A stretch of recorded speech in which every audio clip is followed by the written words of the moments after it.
Hello friends, I am Lakshmi Arora and I am back again with another video on ancient history.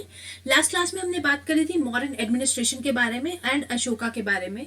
तो modern administration, modern empire जब खत्म होगा उसके बाद में कोई इंडियन सब कॉन्टिनेंट पे इतना बड़ा कोई एम्पायर नहीं रहेगा, इसलिए हम मॉडर्न जैसे मॉडर्न एम्पायर बोलते थे, इसलिए हम कोई एम्पायर के नाम से इस टाइम को नहीं जानेंगे, हम बोलेंगे पोस्ट मॉडर्न पीरियड।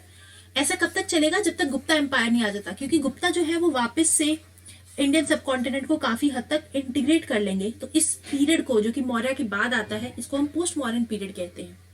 अगर मैं बोलूं कि पोस्ट मॉडर्न पीरियड आया क्यों या मौर्य की एंड क्यों हुआ, तो एक जो last nail in the coffin था, एक तो देखो मॉडर्न किंग जो थे वो थोड़े से वीक तो थे ही, उसमें भी नेल इन द कॉफिन रहेगा कि मॉडर्न जो लास्ट किंग है विच इज बृहद्रथ। बृहद्रथ का एक मिनिस्टर होगा पुष्पमित्र सुंग, या फिर पुष्यमित्र सुंग भी कहते हैं। ये मिनिस्टर जो है ये अपने ही राजा को मार देगा और एक नई डायनेस्टी की शुरुआत करेगा विच इज शुंग डायनेस्टी। ठीक है, एक तो ये भी हो गया कि भाई लास्ट किंग जो था उसकी तो डेथ ही हो गई, अब कोई किंग तो रहा नहीं। इसके अलावा आप ये भी देखोगे कि अशोक की डेथ के बाद अशोक का जो बेटा है कलहन की राजतरंगिनी में लिखा है कि अशोक की डेथ के बाद उनका एम्पायर है वो थोड़ा सा डिसइंटीग्रेट हो गया था और नॉर्थ में कश्मीर में उन्हीं का बेटा राज कर रहा था। एक और चीज आप देखोगे, जिससे आपने देखा होगा, चाइना ने ग्रेट वॉल ऑफ चाइना बनाई। चाइनीज एम्पायर जो उस टाइम पे था उन्होंने ग्रेट वॉल ऑफ चाइना बनाई। इस तरह से आप देखो नॉर्थ वेस्ट इंडिया में ऐसी कोई वॉल या फिर ऐसा कोई बैरियर नहीं बनाया था, तो इसलिए वहां पे जो बैक्टीरियन इन्वेजन था या फिर मैं बोलूँ तो ग्रीक इन्वेजन लगातार चलता रहा। देखो इससे पहले ग्रीक या फिर उस बोलूँ कि सेंट्रल एशिया से कौन कौन आए थे इन्वेड करने, तो याद हो आपको तो अलेक्जेंडर की हमने बात करी थी, है ना। उसके बाद मैंने बात करी थी सेल्यूकस निकेटर की। अगर आपको नहीं समझ में आ रहा तो लास्ट टू लास्ट वीडियो जरूर जाके देखिएगा। तो हमने इन दोनों की बात करी थी कि पहले अलेक्जेंडर आए, इन्होंने ब्यास नदी तक एडवांस किया और फिर वापस से चले गए यहाँ से, और उसके अब यहाँ से जब गए तो अपने एक गवर्नर सेल्यूकस निकेटर को यहाँ इंडिया में छोड़ गए। सेल्यूकस निकेटर जो है वो Chandragupta Maurya which is Maurya king का फर्स्ट राजा, मौर्यन डायनेस्टी का फाउंडर, उनसे लड़ाई होती है। तो आप देख सकते हो कि उस जगह से नॉर्थ वेस्ट रीजन से लगातार कोई ना कोई इन्वेड कर ही रहा था, और जब कोई एक वीक राजा आ जाएगा, एक स्ट्रॉन्ग राजा अशोक जैसे की डेथ हो जाएगी और कोई वीक आएगा, तो ऑब्वियस सी बात है ये इन्वेजन्स और ज्यादा बढ़ जाएंगी। और एक बात बोलूं तो कलिंग याद है आपको, Kalinga war, Ashokan edict number 13। अगर ये नहीं समझ में आ रहा तो लास्ट वीडियो जरूर देखिएगा। तो अशोकन एडिक्ट है, एडिक्ट नंबर 13 में कलिंग के वॉर के बारे में लिखा था। अशोक ने कलिंग को अपने राज्य के अंदर एसिमुलेट कर लिया था, अपने राज्य के अंदर ले आया था। बट अब क्या होगा, अशोक की डेथ के बाद आने वाले किंग्स उतने स्ट्रांग नहीं रहेंगे, तो कलिंग वापस से अपने आप को इंडिपेंडेंट डिक्लेयर कर देगा और वहां पे एक किंग आएंगे, किंग खारवेल। बात करेंगे हम इसके बारे में आगे। और आप देखोगे सतवाहना डायनेस्टी आ जाएगी जो सेंट्रल इंडिया है। सेंट्रल इंडिया मतलब आप आज का महाराष्ट्र मान लो, मध्य प्रदेश मान लो, आंध्र प्रदेश का कुछ हिस्सा, कर्नाटक का कुछ हिस्सा अगर हम मान लो, तो ये जो यहाँ पे एक डायनेस्टी आएगी विच इज सातवाहना डायनेस्टी। इसके बाद में अगर आप देखोगे कि साउथ इंडिया में संगम एज की शुरुआत हो जाएगी और वहां पे चोला, चेरा और पांड्या आते आपको नजर आएंगे।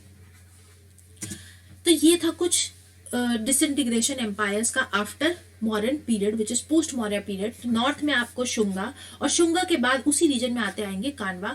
जो कानवा होंगे वासुदेव कानवा, जैसे पुष्यमित्र शुंग अपने ही मिनिस्टर को मार देते हैं, पुष्यमित्र शुंग खुद एक मिनिस्टर होते हैं और अपने ही किंग को मार देते हैं। कौन? Brihadratha, last Mauryan king. वैसे ही कनवा जो होंगे वो शुंग डायनेस्टी के लास्ट किंग को, ये भी मिनिस्टर रहेंगे, जैसे पुष्यमित्र शुंग मिनिस्टर थे, ये भी मिनिस्टर होंगे और ये भी अपने किंग को मार देंगे और एक डायनेस्टी, कनवा डायनेस्टी की शुरुआत करेंगे। इसके बाद अगर आप देखो नॉर्थ वेस्ट रीजन में Indo Greek, Scythian, Parthians, Kushan, और ये उनके फाउंडर है, प्लीज फाउंडर के नाम याद कर लेना, ये सब होंगे। सेंट्रल इंडिया में इसी टाइम पे आपको सतवाहना या जिसके फाउंडर शिमुख है वो दिखेंगे, और साउथ इंडिया में चोल, चेर, पांड्या। जो चेरा होंगे उनको केरला पुत्र भी कहते हैं, केरला पुत्र कहते हैं, तो ऑब्वियसली ये प्रेजेंट डे केरला की तरफ पे राज कर रहे थे उस टाइम पे।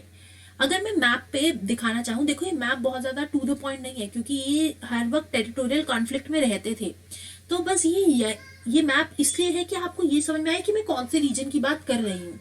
जैसे मैं बोलूँ शुंग डायनेस्टी, तो शुंग डायनेस्टी कुछ इस यहाँ पे है, शुंग डायनेस्टी कुछ यहाँ पे है, और इसी एरिया में बाद में आ जाएंगे कानवास।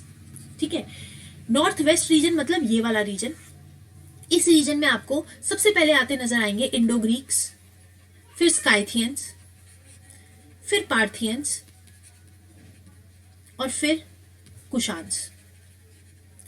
एक चीज ये याद रखना, ऐसा नहीं है कि ग्रीक के बाद स्काइथियन आए, पार्थियन आए। ऐसा भी हो सकता है कि कुछ रीजन में स्काइथियन राज कर रहे थे और कुछ रीजन में पार्थियंस, तो ये दोनों पैरेलली भी कुछ कुछ टाइम के लिए आसपास राज कर रहे थे। बट प्रीडोमिनेंटली अगर कौन से एरिया में थे, तो ये जो मैंने मार्क किया है इसी रीजन में थे।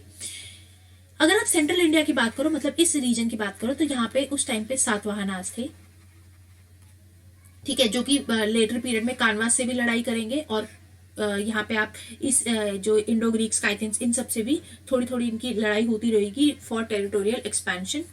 अगर आप साउथ में चले जाओ, जहाँ पे हम संगम एज की बात करेंगे, तो यहाँ पे थे आपके चेरा, केरला पुत्र, यहाँ पे थे चोला और यहाँ पे थे पांड्यास। ठीक है, आई होप आपको ये समझ में आ रहा है कि कौन से रीजन में कौन सी डायनेस्टी रूल कर रही थी। अगर हम सबसे पहले बात करें शुंग डायनेस्टी के बारे में, तो ये शुंग डायनेस्टी कहाँ थी, तो पाटलिपुत्र, उज्जैन, कुछ हद तक मथुरा को भी कैप्चर कर लेंगे बीच में। तो पाटलिपुत्र इनकी कैपिटल रहेगी। और एम्पायर का स्टार्ट कौन करेगा, पुष्यमित्र सुंग। तो यहाँ पे आप देख रहे हो इंडो ग्रीक थे, तो इंडो ग्रीक लगातार इनसे लड़ाई करते रहेंगे फॉर टेरिटरी। ठीक है, शुंग डायनेस्टी आप देखो सिर्फ इतने रीजन में है, पर मौर्यन डायनेस्टी जो थी वो ये पूरी थी। तो शुंग डायनेस्टी जो है मौर्य का कुछ छोटे से पार्ट पे ही रूल कर रही है और इनका जो कैपिटल है वो पाटलिपुत्र है। अगर मैं शुंग की रिलीजियस एंगल की बात करूं, तो देवर ब्राह्मण्स, ठीक है, और ये वैदिक रिचुअल्स को रिवाइव करेंगे और सैक्रिफाइसेस परफॉर्म करेंगे। एक्चुअली ये ब्राह्मण उज्जैन रीजन के हैं, ये मौर्य के ऑफिशियल्स रहे होंगे और उसी में से एक ऑफिशियल, एक उनका मिनिस्टर पुष्यमित्र सुंग ने ही बृहद्रथ की को मारा। तो वैदिक रिचुअल्स, अश्वमेध यज्ञ परफॉर्म करेंगे, जिसके बारे में पतंजलि में लिखा हुआ है। पतंजलि जो एक राइटर है, उनकी राइटिंग एक महाभाष्य उनकी बुक है, उसके अंदर लिखा हुआ है इसके बारे में। जो शुंग डायनेस्टी होगी ये प्रमोट करेगी संस्कृत को और प्रमोट करेगी वैष्णविज्म को। संस्कृत और वैष्णविज्म वापस से आएंगे, क्योंकि इससे पहले आप देखोगे, अगर मॉडर्न टाइम पे अगर आपको याद हो, तो हम बात करते थे पाली के बारे में। अशोक जितने भी इंस्क्रिप्शन करवा रहा था, पाली प्राकृत जैसी लैंग्वेज में, कॉमन मैन की लैंग्वेज में इंस्क्रिप्शन हो रही थी। इसके अलावा आप देखोगे मॉडर्न एम्पायर के टाइम पे बहुत ज्यादा वैदिक कल्चर नहीं था। हम क्योंकि हमने मॉडर्न की जब सोसाइटी की बात करी है, तो हमने क्या बात करी है, वो कैसी सोसाइटी थी, अनऑर्थोडॉक्स, मतलब वैदिक प्रैक्टिसेस बहुत ज्यादा परफॉर्म नहीं कर रहे थे। इसके बाद आप देखो, हम एक बार देख लेते हैं एक एक करके कौन कौन से रूलर्स आए। कुछ मेन रूलर्स होंगे और उनके टाइम पे हो रही कुछ मेन घटनाएं होंगी। प्लीज उन फैक्ट्स को याद करते चलिएगा। जैसे पुष्यमित्र सुंग was the founder of this dynasty which is Shunga dynasty. तो जब आप पुष्यमित्र सुंग की बात करोगे, तो हमने बात की कि इंडो ग्रीक किंग्स, जो इंडो ग्रीक जो है वो लोग वहाँ पे लगातार उस तरफ से लड़ाई कर रहे थे, नॉर्थ वेस्ट की रीजन में। तो इंडो ग्रीक्स के एक फाउंडर है डेमेट्रियस और एक जो मेजर किंग है वो है मेनेंदर। ये दोनों ही किंग्स इस शुंग डायनेस्टी पे अटैक लगातार करते रहेंगे। इसी टाइम पे कलिंग के राजा, Kalinga which is present day Odisha, इनके राजा किंग खारवेल लगातार शुंग डायनेस्टी पे अटैक करेंगे। पुष्यमित्र सुंग जो है ये अपनी लेटर लाइफ में, देखो इनिशियली तो ये ब्राह्मण है और बुद्धिज्म, जो बुद्धिस्ट लोग हैं उन पे खूब सारा क्रुएलिटी परफॉर्म करेंगे, बट अपनी लेटर लाइफ में ये रिनोवेट करेंगे दो स्तूपा, सांची एंड भरूच। ये दोनों ही स्तूपा अशोक के टाइम पे बने होंगे, तो सांची को और भरूच को। और सांची को तो ये ब्यूटिफाई भी करेंगे, सांची जो स्तूप है उसको ब्यूटिफाई करेंगे। क्या लगाएंगे, गेटवे पे तोरण लगाएंगे। तो वैसे हम जो ये आर्किटेक्चर है, बुद्धिस्ट आर्किटेक्चर के बारे में ब्रीफ में बात करेंगे इन are art and culture videos, but अभी के लिए मैं बताऊं तो दिस इज तोरण, ये दिख रही है आपको, दिस इज तोरण। तो ये कौन बनाएगा, शुंग डायनेस्टी के पुष्यमित्र शुंग। प्लीज इस जो फैक्ट है, ये फैक्ट इसको याद करके रखना। ये फैक्ट आगे कई बार यूज होगा और ये बहुत इंपॉर्टेंट भी है एग्जामिनेशन पॉइंट ऑफ व्यू से। अच्छा, कैसे पता चलता है कि इन्होंने अश्वमेध यज्ञ को परफॉर्म किया, तो अयोध्या में एक इंस्क्रिप्शन है जिसके ऊपर इनकी अश्वमेध यज्ञ के बारे में लिखा हुआ है। इन्होंने पैटर्नाइज किया, मतलब इन्होंने हेल्प करी, एक संस्कृत ग्रामेरियन है पतंजलि, जिन्होंने बुक लिखी है महाभाष्य। ठीक है, महाभाष्य अगर मैं वैसे बताना चाहूँ तो Mahabhashya is actually Sanskrit grammar की बुक।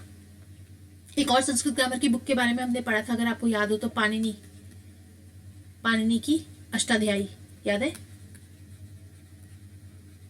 पाणिनि की अष्टाध्यायी। ठीक है, मूविंग अहेड।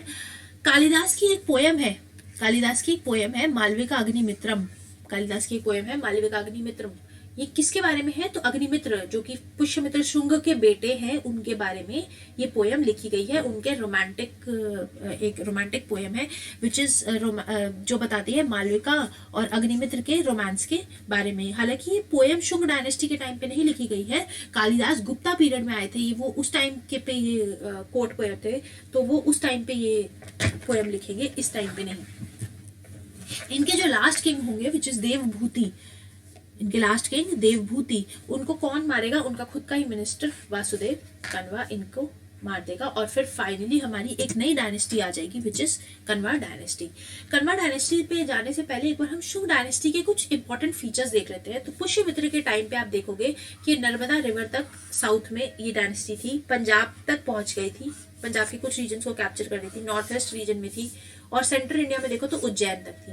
पुराण के हिसाब से 112 ईयर्स तक ये डायनेस्टी रही। अगर हम मालविका अग्निमित्र की बात करें जो कि कालिदास ने लिखी है, कालिदास की पोयम है, बहुत फेमस पोयम है, इसमें आप देखोगे पुष्यमित्र और यज्ञसेन के बीच में लड़ाई के बारे में भी बात करिए। यज्ञसेन एक्चुअली किंग थे विदर्भ रीजन के, विदर्भ मतलब प्रेजेंट डे महाराष्ट्र वाले एरिया के, और उसमें यह भी लिखा है कि पुष्यमित्र शुंग ने अपने बेटे, अपने पोते, ग्रैंडसन से अश्वमेध यज्ञ भी परफॉर्म करवाया था। ठीक है, और वासुमित्र ने यवन्स को, यवन मतलब इंडो ग्रीक्स को, यवनास इंडो ग्रीक को, सिंधु मतलब इंदस नदी के किनारे उनको हराया भी था। तो मैंने बताया ना इंडो ग्रीक के साथ इन लोगों की लगातार लड़ाई चल रही थी, तो ऐसे ही बीच में एक इंस्टांस रहा होगा जिसमें वासुमित्र जो है वो यवन्स को, इंडो ग्रीक्स को हराएंगे। ओके, इसके बाद अगर हम रिलीजियस प्रैक्टिसेस की बात करें तो मैंने बोला कि ये ब्राह्मण्स थे, है ना, और ऑर्थोडॉक्स थे, वैदिक कल्चर को रिवाइव करेंगे। इनिशियली देव्यवदन एक बुद्धिस्ट टेक्स्ट है, बुद्धिस्ट सोर्स है, जहाँ से पता चलता है कि पुष्यमित्र इनिशियल ईयर्स में बहुत क्रूअल थे। इन्होंने बहुत सारे बुद्धिस्ट साइट्स को डिस्ट्रॉय किया है। इनफैक्ट बहुत सारे बुद्धिज्म को फॉलो कर रहे लोगों के साथ क्रूअलिटी भी करी है, उनको मारा भी है। पर लेटर आप शुंग किंग्स देखोगे अगर, तो ये काफी बुद्धिज्म के साथ को इन्होंने काफी हेल्प करी है, जैसे सांची स्तूपा और बरहूत में एक स्तूप है, उसको दोबारा से बिल्ड कराने में भी हेल्प करी है। इसके बाद अगर आप इनके कल्चर की बात करो कि कल्चर के बारे में कहाँ से पता चलता है, तो पतंजलि की एक बुक महाभाष्य जिसके बारे में हमने बात करी, और एक और बुक है योग सूत्रास, इसके से पता चलता है इनके कल्चर के बारे में। मालविका अग्निमित्र जो कि कालिदास ने लिखी है, लेटर गुप्ता पीरियड में लिखी है, अभी नहीं, तो ये बताते हैं मालविका और किंग अग्निमित्र की रोमांस के बारे में। इन्होंने स्तूपा को रिवाइवल किया, सांची और बरहूत जो कि किंग अशोका ने बनवाए थे, तो ये हम पहले ही बात कर चुके हैं। इसके बाद हम बताते हैं कान्वा डायनेस्टी के बारे में। कान्वा डायनेस्टी की शुरुआत करी वासुदेव कण्वा ने। वासुदेव कण्वा जो है वो मिनिस्टर है किसके? देवभूति के। देवभूति लास्ट किंग है शुंग डायनेस्टी का, और ये मिनिस्टर अपने ही किंग को मरवा देंगे, मार देंगे, और फिर फाइनली एक नए डायनेस्टी की शुरुआत करेंगे which is Kanva dynasty. Kanva dynasty के बारे में पता कहाँ से चलता है? तो दो सोर्सेज रहेंगे आगे। आप देखना इस टाइम पीरियड तक आते आते आपको दो सोर्सेज है। एक तो पुराण, ठीक है, वेदिक हो गए और अर्थशास्त्र हो गए, और कई सारे इंडिपेंडेंट पोएट्स आपको आते नजर आएंगे। एक तो हमें लिटरेचर से पता चलेगा, और दूसरे यहाँ के कॉइन से, क्योंकि पंच मार्किंग होनी शुरू हो गई थी ना। याद है मॉडर्न एम्पायर में हम बात करते पंच मार्किंग, तो जब हम पंच मार्किंग करेंगे कॉइन पे, तो हमें समझ में आने लगेगा कि उस टाइम पे जो कौन सा रिलीजन परफॉर्म कर रहे थे, या फिर वो कितने ज्यादा लिबरल थे, कितने ज्यादा टॉलरेंट थे। अगर मैं कॉइन्स की बात करूं तो इनके कॉइन्स आपको विदिशा में सबसे ज्यादा मिलते हैं। विदिशा जो थी वो कान्वा की कैपिटल है, ठीक है। कान्वा जैसे शुंगा की कौन सी कैपिटल थी? पाटलिपुत्र। कान्वा की कौन सी कैपिटल है? Vidisha, which is in central India. Vasudev जो होंगे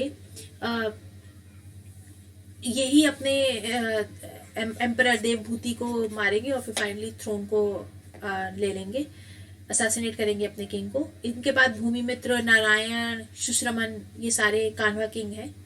नॉट दैट इम्पोर्टेंट, कुछ इंपॉर्टेंट फैक्ट नहीं होगा, तो इसलिए इनको याद करने की जरूरत नहीं। बट एक चीज याद रखना कि शुंग डायनेस्टी के बाद कान्वा डायनेस्टी आएगी, और कान्वा डायनेस्टी को ही हराएंगे सतवाहनास। तो जो सतवाहना सिर्फ सेंट्रल इंडिया में थे, अब वो धीरे धीरे करके नॉर्थ की तरफ आना शुरू हो जाएंगे। और कान्वा भी ब्राह्मण ही थे, ठीक है। इसके अलावा मुझे नहीं लगता कि कानवा डायनेस्टी को और ज़्यादा कुछ पढ़ने की ज़रूरत है। I feel this is enough. और अब इसके बाद ये हमने नॉर्थ के बारे में बात कर ली पोस्ट मॉडर्न पीरियड में। अब हम बात करेंगे नॉर्थ वेस्ट रीजन के बारे में। आई फील ये रीजन हम कल से शुरू करते हैं। आज के लिए बस इतना ही। अगर आपको कुछ समझ में ना आया हो, कुछ प्रॉब्लम हो या कोई कंफ्यूजन हो, तो आप प्लीज़ टेलीग्राम